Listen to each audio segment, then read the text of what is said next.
Welcome to the Conscious Pod, the go-to podcast for law firms looking to elevate their digital marketing strategies. I'm Laura Morris, Social Media Manager at Conscious. This year, Mental Health Awareness Week focuses on community, something that's vital for good mental health, especially in high-pressure environments such as law firms.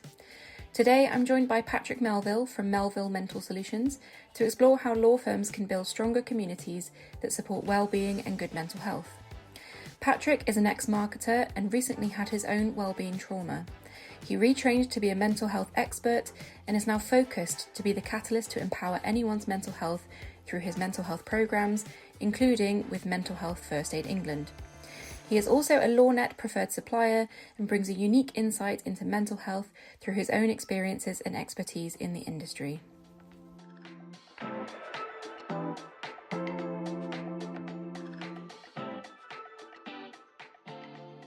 Hi Patrick, thanks for joining me today to talk about mental health and community in the workplace. How are you today? I'm very well, thank you. Enjoying the sunny weather. Yes, it is beautiful. So, can you tell us about your background in marketing and mental health and how you came to set up Melville Mental Solutions? Uh, of course. I feel that sometimes stories evolve, don't they? And sometimes you can't predict them. That's what makes them a bit more exciting. So my story, my first job was had the best one ever. I was buying advertising in South America. Mhm. Taken to Ipanema Beach, schmoozed by having amazing food. And that led into a 12 years career in marketing, Yeah. buying lots of advertising space. And then I had that experience and I wanted to start my own consultancy. So I did that on different sides. And what's interesting is that you get a different perspective. And that's really linked to mental health, which is what I do now. In the middle, I had to pause on everything because I had my trauma with terminal brain cancer. 2 years of treatment, but amazingly, a miracle, I am alive. The cancer has gone. I do have treatment, but it's very minor. And so, what I did from that experience and from my just passion, I repurposed my work to focus on mental health. And I was able to ride that wave when, especially with COVID, that people didn't know how to self-care, or when the services weren't available, that phrase really came into play. Their communities were completely killed, literally just pause and that question, what's going to happen? So I wanted, as I say, ride that wave and to give back. And now I've gone into the mental space and I focus to help people prevent having mental illness and poor mental health. Thank you. That's your. I think your journey has given you a bit of a depth of insight. That's really valuable and it's very unique as well. And I think it's wonderful that you've created something so positive from experiencing that trauma and using that to help others. I think that's really great. Um, and as we know, it's Mental Health Awareness Week, and this year's focus is community. So let's talk a little bit more about that. So when you think about community inside organizations, especially law firms, what does that mean to you? Well, it's interesting. When I initially approached law firms with my mental health services, I mean, there are a range from talking to one-to-ones to podcasts. I had to take a step back and understand what did I know about the industry. And in some ways, I knew some because I had in previously in marketing spend lots of money of their budget saying, "Hi, can you please reach this audience?" Because we're in a rage that we want to speak to solicitors, these types of law sides. But apart from that, I didn't really have that deep dive. Mhm. But what I realized actually that in the legal sector, you do have to take a step back and look at the individual. And of course, they'll be influenced by the legal work that they do, by their colleagues, by the structures, by the clients, etc. So to get into the space actually was more about trust and having those one-to-one conversations, Yeah. uh, and eventually identifying them and saying where I could help. And that relatively quickly sort of accelerated into certain roles. Hmm. Yeah. And I think community, like we were saying before with COVID, community definitely was lost during the pandemic and lockdown, and it's shaped the way we work today. We're more siloed, and community is definitely forgotten about, and it's valuable to have those one-on-one conversations and be around people. So why is community so vital for mental health in workplaces, that especially Mm. workplaces that are very competitive and pressured, like law firms? Yes, exactly. Um, I mean the word community sometimes, like the word mental health, needs to be understood. Mhm. They are much bigger words than literally those characters display. Whether you write them in an email, whether you say them for, the word community, probably 1.5 seconds. But it's important to take us that step back. So, for example, when I'm doing this training, the word community needs to be defined. And one definition is relevant for mental health, which is it's a group of people who have similar interests or who want to achieve something together. Mhm.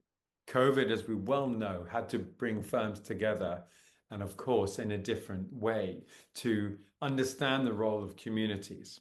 And I think that really sort of prominated the kind of structure that companies had to review. How does a law firm manage this in the community? Where can they reach to when they've got these worries and these poor signs Mhm. of mental health? But at the same time, the big word here is stigmas. Mhm. Can communities break down stigmas? Yeah, definitely. I think that's really interesting, because there is definitely, I think, especially in professional workplaces, I think professional spaces, sorry, I think there's, I guess, a stigma, but also like people feel that they can't necessarily talk about these things in professional spaces. But I think that's improving. I'm seeing more and more of, Mm. things improving in different spaces. But yeah, I think it's definitely the pressures are made worse, I think, sometimes by, the structures of the workplaces. Yeah. So, what are some of the biggest mental health risks you see emerging from competitive culture? Mm. I think it's, well, firstly, it's the lack of sharing. Hmm. When people don't share, their minds can really get exaggerated. I had it with my trauma with terminal brain cancer. It took me 4 weeks to actually go out and find a doctor and go to hospital for good reasons. And I think that's what I really want to exaggerate. In the legal sector, people are nice. Hmm. It's, Oh, yeah. it's work which can be quite negative. And of course, I think it's understanding, for example, me, I had to look after myself, but I couldn't because I had other stuff. And I like to think I'm a nice guy. Yeah. But obviously I couldn't give my time. Hmm. And it wasn't until that happened, then I realized I had the power of sharing Hmm. and taking things out of your mind. So, for example, there will be structures in firms, and I think firms very quickly took on what I was saying in the way that just sharing, there'll be facilities there, and people who work in-house or people who work out-house sometimes jump to conclusions and they need to share, Hmm. be able to get that validation. That's a really core word, validation, that it's okay to one be annoyed. But of course, the classic conundrum is going to be where work can be delivered and what it does. Hmm. But by destigmatizing, the goal is to get someone to say, oh, okay, I can go and get that. But at the same time, another word is awareness. What Hmm. is available? And often of the time, people are like, oh, I don't realize that. Yeah. Perhaps they don't know. Perhaps they've forgotten. Perhaps their team don't reinforce that. I work on a structure where I say, for example, very simply, a Monday morning meeting should start in a positive way. Hmm. It just gets it just fires up Hmm. the team or the company for what rubbish, frustration, lack of control will happen in the week. But that's a little example of what I've been brought into in the legal sector to do that. And I've worked in companies all different sizes. But what I find is that focus, that approach Hmm. to the struggles, which you can't. And again, this really big word is control. Hmm. They can't control. And it's finding ways to grab control during a super stressful day. Yeah, that's really interesting actually about when you don't share and you're working siloed and you're not always around people, it makes your worries and stresses, I suppose, they're amplified because you're not sharing it with people. And yeah, I think having gathering together on a Monday morning, getting all those frustrations out is a really good idea. And it's something actually we used to do. We used to have Monday morning stand-up meetings at Conscious where we'd all get together, we'd talk about what we were doing this week, we'd share personal things as well. And it was just a really lovely way to start the week. And you kind of felt more I hate to keep bringing the word back in, but more of a community. And yeah, it definitely really helps to just share it. And as you But said, again, I would like to exaggerate also, it's with trusted sources. Depending on what's happening, it could be obviously good as well. But, it's important to, it's trusted sources, like two words beginning with the letter T, trusted sources, but also time. Mhm, It's working together. And again, bit of practice in this community. mhm, I talk about the 6 C's of mental resilience, and sorry, 6 P's. mhm, And one of the P's is a bit of practice, a bit of patience, and especially for line managers, they mhm. need, it's really tough for them. Sometimes they're least trained to look after the mental side of their teams, but they're the most inundated to manage and deliver workloads Yeah, and manage clients as well. That's, it's a tough one. And I'm sure that's when the whole holistic kicks back in terms of it doesn't have to be LawNet, and that's why in some ways, sorry, law firms, because I come in I have that external experience and that expertise, but at the same time, people go, oh, okay, you can look at it without that legal lens, so to speak. yeah, But I have worked with other firms like Bates Wells, where they're massive profile in London to much smaller firms as well as, LawNet as well, who introduced me to Law Care. So yes, anyone listening, I would recommend Law Care is an industry focused service as well. yeah, And, yeah, and I, being honest here, I don't want to talk myself out of any work opportunities because I know we complement, it's a big industry and yeah, there are going to be challenges either side, internal as well as yeah, external, as well as, the word AI, all those kind of things, yeah. out of control. But where can you find control? Mhm. Yeah, I never really thought about line managers, they getting all of that, they're getting all of those worries through them. And like you say, they're not always trained to deal with that. And so that must be pressure for them as well. So that's really interesting. And, definitely where people like you come in that can help workplaces. Yeah, I That, mean, on two ways. One is educating them. Mhm. Um, Now, there are two themes that come to mind, especially. One is one-to-one. So sometimes they feel isolated, and that's where I'm brought into firms to kind of just have a chat with individuals. Yeah. They tend to be line managers or some level Hmm. to reaffirm them in a confident, trusted way. But the other one is also line managers and generally everyone. And this is where communities can work together, but in a safe way, is a reference to boundaries. Hmm. Boundaries are so important. And line managers sometimes obviously don't have the training about, or just knowledge. All these things we're talking about, Laura, are linked to themes that, I don't know, were you taught about mental health at school? No, I don't think so. No. Exactly.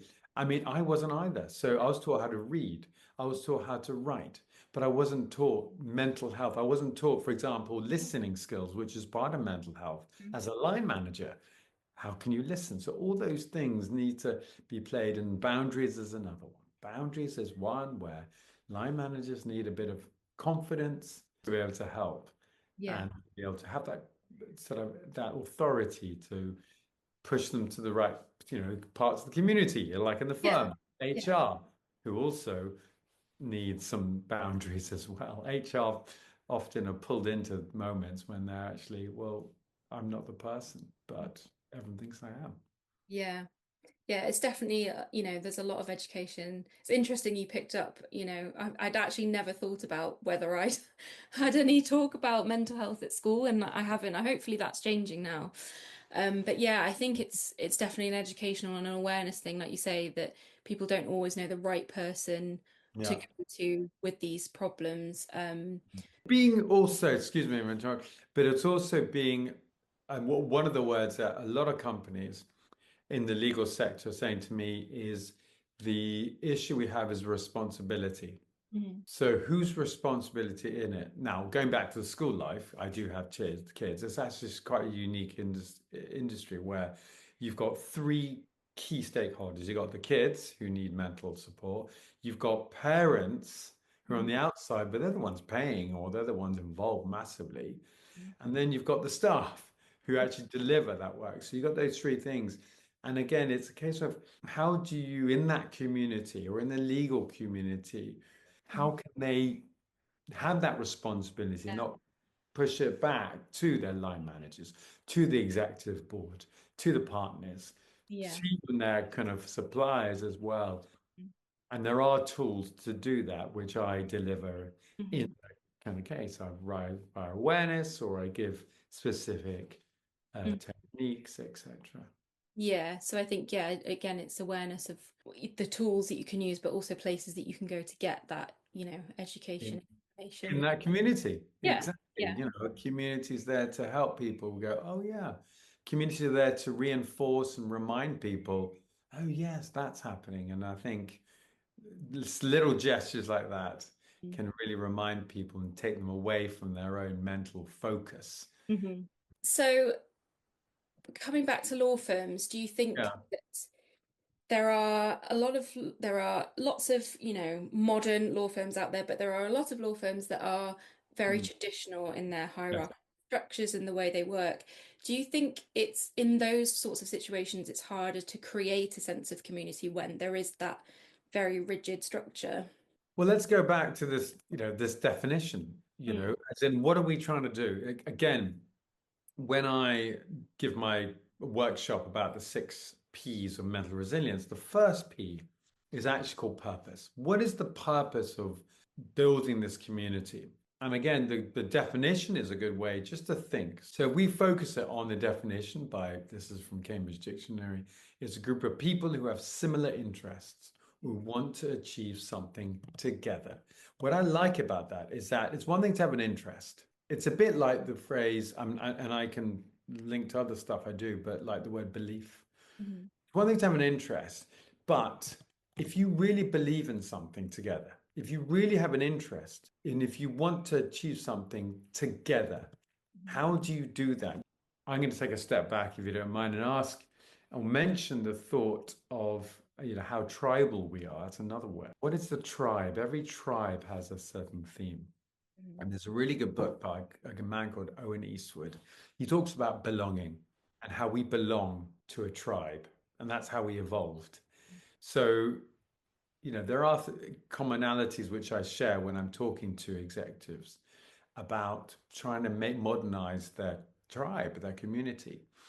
And in the book, he talks about how when we were evolving, we had to fight for survival. Literally, mental health is we're always on the lookout. Physically, our bodies were made, and socially, we had to look after our friend, so we're Homo sapiens, and there's another version of sort of that monkey-esque animals we are called Neanderthals. So Neanderthals were stronger, faster, quicker, smarter than us. And what this was about is that how many Homo sapiens would win and survive in a fight against Neanderthals?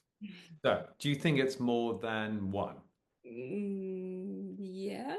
Yeah. Do you think it's more than five? Oh, I'm not sure actually. Five Homo sapiens against one Neanderthal. Yeah, well, yeah, if you're saying the Neanderthals are stronger, then yeah, maybe five. Okay, more than five or five Homo sapiens? Five, yeah. Yeah. Mhm. No, it'd be more than five. Five wouldn't win. It would Wow. be eight. Wow. And then if you understand that, you understand the word community. Mhm. Communities are the ones who work together to survive. And of course, the word survive, let's be very primitive about it, but that's like in a business, in a law firm, surviving is in a very competitive way to be different. Mhm. Again, this comes Yeah. back to the marketing background. I use it, the fact that we are brands, how we talk, how we listen. That is how the culture and the community to try and work together, to share, Mhm. to not have these prejudices and these discriminations and these stigmas, not for people to feel like that. Easier said than done. Oh yeah, absolutely. I get it, and I know people are going to be rolling their eyes, but that's okay. But my role is to add to that part. Yes.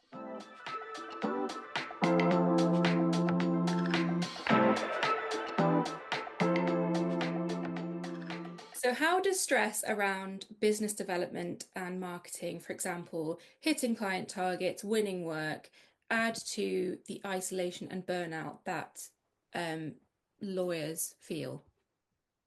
Interestingly, that one that stood out definitely in the legal sector is sleeping patterns. Mm. I think that burnout, it's important sometimes to understand specifically what the actions are. So, really good reason and definition of knowing an action is to understand what does the phrase mental health mean. Mhm. So, the charity mind, as I'm sure everyone listeners know, have a good definition. It's about how you think, it's how you feel, and it's how you act. And you can see how they're all matched. A bit like my point about belief, in the Yeah. way that if you really believe in something, like the community, you will work on something together. Mhm. So, what we're thinking is here is that by acting out on something, it's important that you find it. Now, for example, the phrase, what we're saying is burnout, is quite generic Mhm. specific ways. And in the legal sector, sleeping patterns and age can happen, like with fatigue, aches, anxiety, and changes. And I think sleep is so rated Yeah. that people, especially people in the law industry, need to be able to look after themselves. And that could be through time, that could be through the workload, they just turn themselves off, but get them off the internet, so to speak. But those feelings need to be addressed, Mhm. because if they don't, they can get worse. Um, there's a very good image from Mental Health First Aid England. I'm a mental health first aider. I'm a mental health first aid England instructor as well.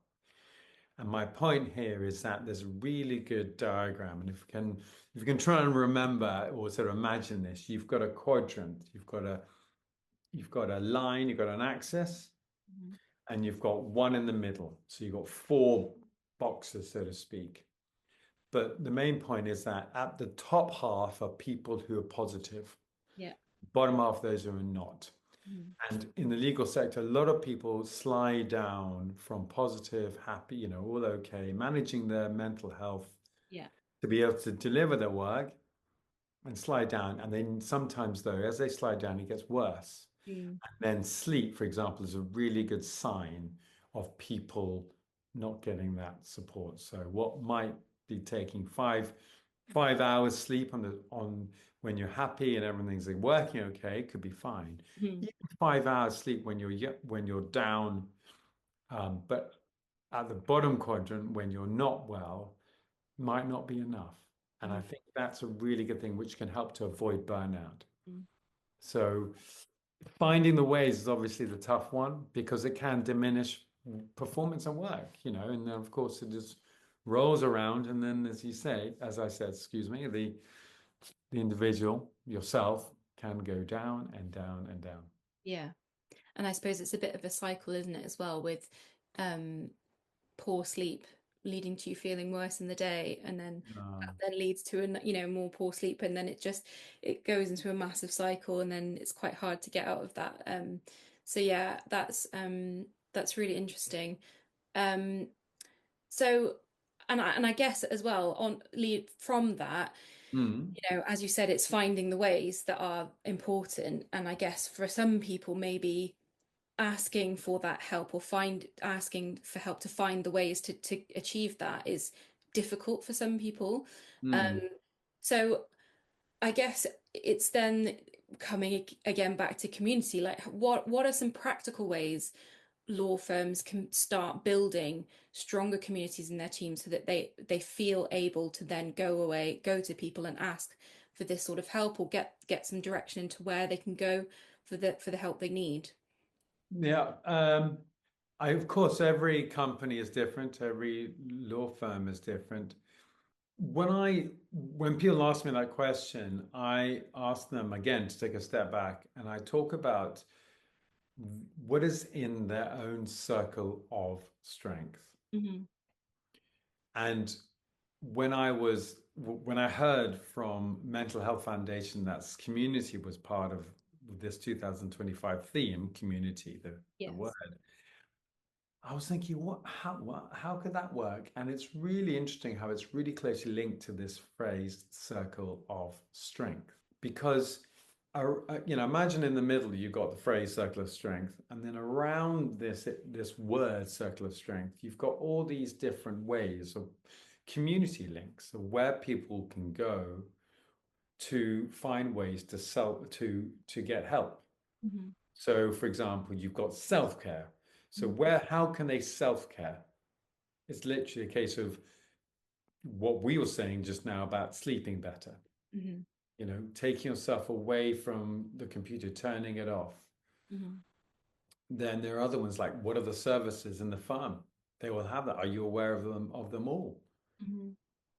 For example, there will be EAP services. A lot of firms obviously will have these EAP services that people can refer to, those one-to-one conversations with counselors. Yeah. Use them. That's what the company pays for. And again, sometimes the stigmas, which I keep on mentioning, and that's what my passion is to destigmatize people, is to use their company services. Maybe they don't know it's there. Yeah. Maybe they're thinking, they're assuming that if they speak to a counselor, the counselor is going to tell the whole company or even, the board your problems. So it's understanding using the EAP services. There are external services as well. Hmm. You a lot of the ones in the community, Hmm. as well as associations like LawNet, Hmm. like Law Care, as well as external with family and friends or doctors as well. Um, Something to refer to, I want to mention is Mental Health First Aid England, and they talk about steps and they talk about something called ALGE, ALGEE. Hmm. So this is for someone trying to support others. And A's are basically how do you approach someone who looks like they're struggling. Hmm. L is for listening, to use listening skills to be able to get the person to share their problems. So as your question was saying, people might feel they can't talk. Well, there's a bit of training there to know how to listen, which we said earlier on. You got the G to give support to say, come on, it's all right, you're not the only one. Hmm. But the E's are really important. There are two E's. One is to encourage people to get external help. Hmm. And then the last is to get sort of other, when I say external help, I mean professional help, Yeah. like doctors, GPs. So those are people, and it's sometimes with the circle of strength to sit back and think, what do I have available? What can I approach? What trusted sources can I speak to? Should I just have a chat? Maybe just have a chat. You don't have to go to a doctor. You can maybe pick up a call to a friend and say, let's go to the local cafe. Yeah. Yeah. Or maybe HR, maybe there's an internal mental health first aider. Yeah. And I think it's sometimes when you're in a negative headspace, you don't Mm, necessarily kind of, I guess, focus in on the problems and you don't necessarily look for the solutions. You're kind of like focusing so much on how you're feeling and your problems that you don't always necessarily think, right, what have I got Yeah. available to me?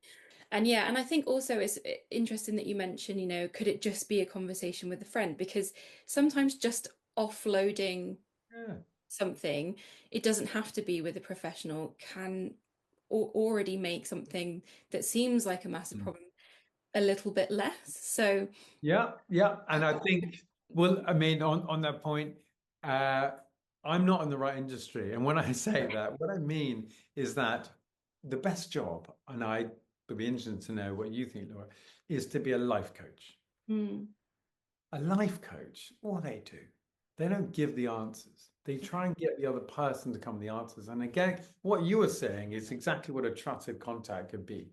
Just a trusted person for someone to come along and so to go to and say, I'm really annoyed about this. This looks like this. And that trusted contact can be there just to listen. yeah, And then many times, not all the times, but it gets the individual who needs the help to go, oh, yeah, I didn't think about that. yeah. No. Mhm. And again, that's what life coaches do. They get people, they encourage people to find their own problems and solutions, and not to go on LinkedIn. Oh, sorry, well, sorry, LinkedIn's all right, but Google. Yes. Google's not made to give solutions. It's just to be a neutral thing. Well, sorry, my finger's up, so I'm pretending. I'm quoting the word neutral. But of course, you'll get a lot of problems in terms of saying, when Google mental health, you will have people on the images. I challenge people to not trust Google by going on the images and Google mental health, and you get people crying. Mhm. And mental health is a neutral phrase. If you go into physical, if you type in physical health, everyone's sort of cool and bench pressing, and that's not again mental health and Yeah. physical health. No. That's a form, but that's positive. Yeah. So I think it's that trusted chat and just encouraging. So I would say for anyone listening who maybe has a colleague who wants to support them or has noticed some signs, just go and say, should we go and have a coffee? Or Yeah. be honest. I Mhm. think honest, because if you're honest, you'll get the encouragement of the other person and have that context. Is it okay? You're part of this community. You're beating Neanderthals, i.e., competitive firms. Yeah. So you need to work together. You're benefiting at both from each other Yeah. in a right way. And but the challenge is how. And I know it depends on the relationships, and I can't go too specific because I don't want to sort of put people off, so to speak, because it depends what the community is, what's the relationship between them like. Yeah. That's where I get brought in, as I say. So, in terms of burnout, and as we were talking about looking out for the signs Mm. in colleagues, maybe, are there some early warning signs that people can look out for colleagues maybe approaching burnout or experiencing chronic stress? Mm. And how can you kind of sensitively approach a colleague without overstepping boundaries, I suppose? Yeah, I think one of the first things that I say and I reaffirm and has been also reaffirmed by Mental Health First Aid England is the fact of self-care. Mhm.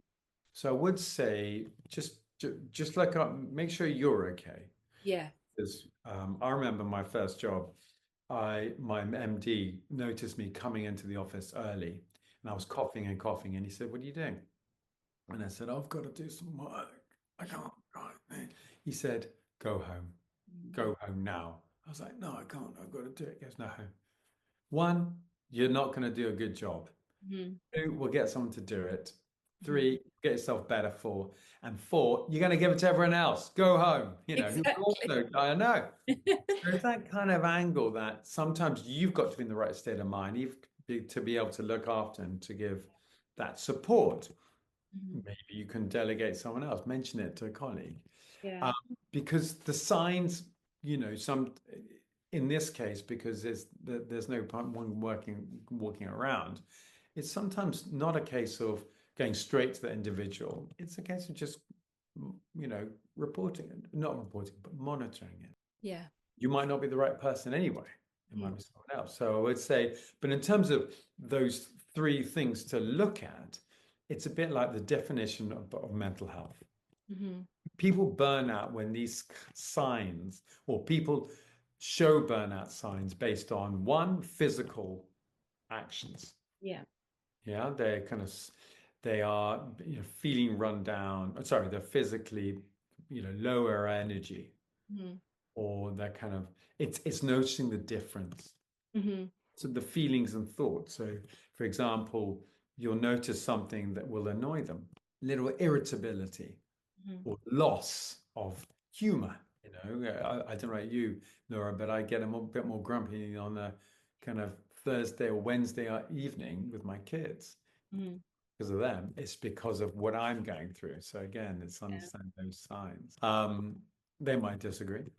And then, of course, irritability of one, and even, but this can lead to, for example, thoughts and, talking about presentism and absentism, not being in those certain times.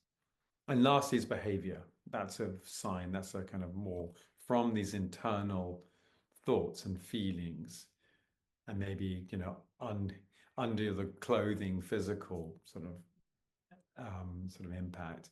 It's behavior as well. Yeah.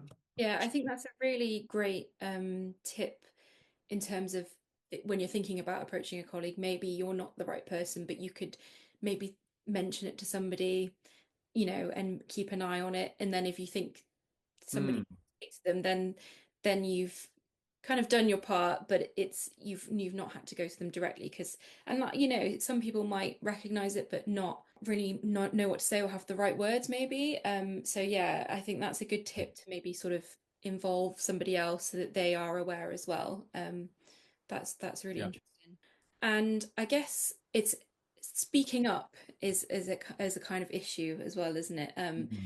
Yeah. And there was a report, and I guess it ties into stigma as well around mental health. A report from 2024 indicated that 43% of associates felt comfortable talking about their mental health issues with their managers, compared to 50% of partners and 61% of other staff. So it seems to be the junior lawyers, especially, are feeling uncomfortable discussing their mental health issues or seeking help. Is there a way, I mean, we've kind of covered this a little bit, but is there a way that firms can create an environment where junior lawyers feel more supported and they feel more comfortable in talking to somebody and seeking help?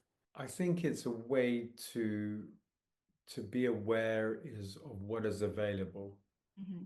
So, for example, what is the problem? Hmm. And of course, it goes back to this purpose. Where is the problem? And of course, the solution needs to be focused on there. Hmm. If it's a lack of talking about it, Hmm. is it the line manager? Is it the HR? Is it for example, the mental health first aider? Is it someone where they can get help? What I'm trying to emphasize is the fact that a lot of companies go into this, they give 2 days for well-being days. Either people don't take them Hmm. or people don't use them the right way. And of course that can waste time. Yeah. So a company needs to understand it, and that could be through, for example, one of the service basically I do research. This is my marketing background. How can I deliver a problem to sort out a problem if I don't know what the problem is? Yes. I have a mini survey. I go on a survey monkey. Now, I know that might be too formal. I know there's a lot of internal conversations, but maybe that can be added in Mhm. to ask junior managers. Yeah. You could do a focus group as well. A Mhm. focus group. I know I'm talking theory here.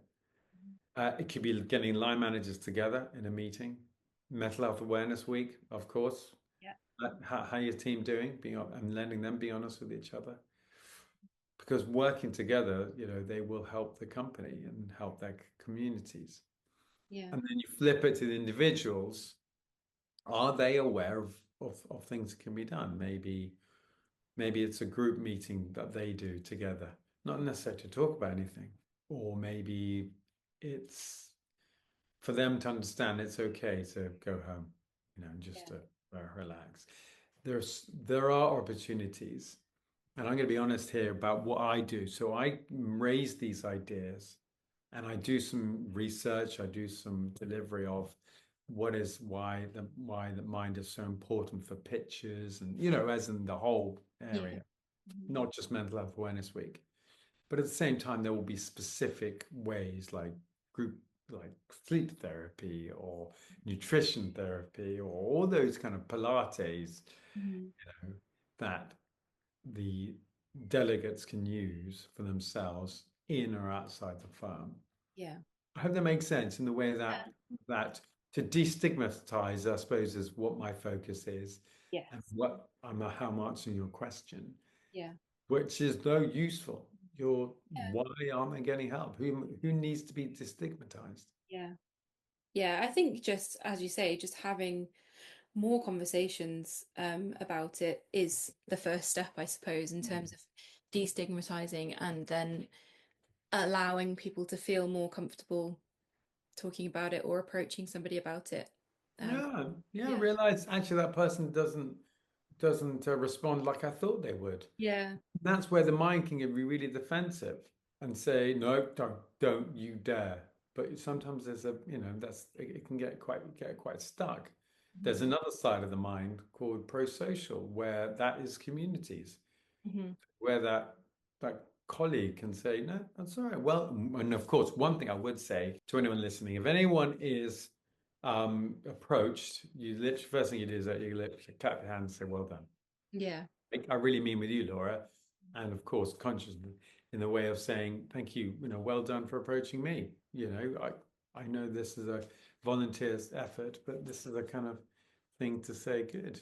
I'm Yeah. sure you were thinking, oh no, Patrick charges £55,000 a second, but we'll give it a go. Yeah. Get some really good stories, don't you, with people just Yeah. approaching people and not letting their mind.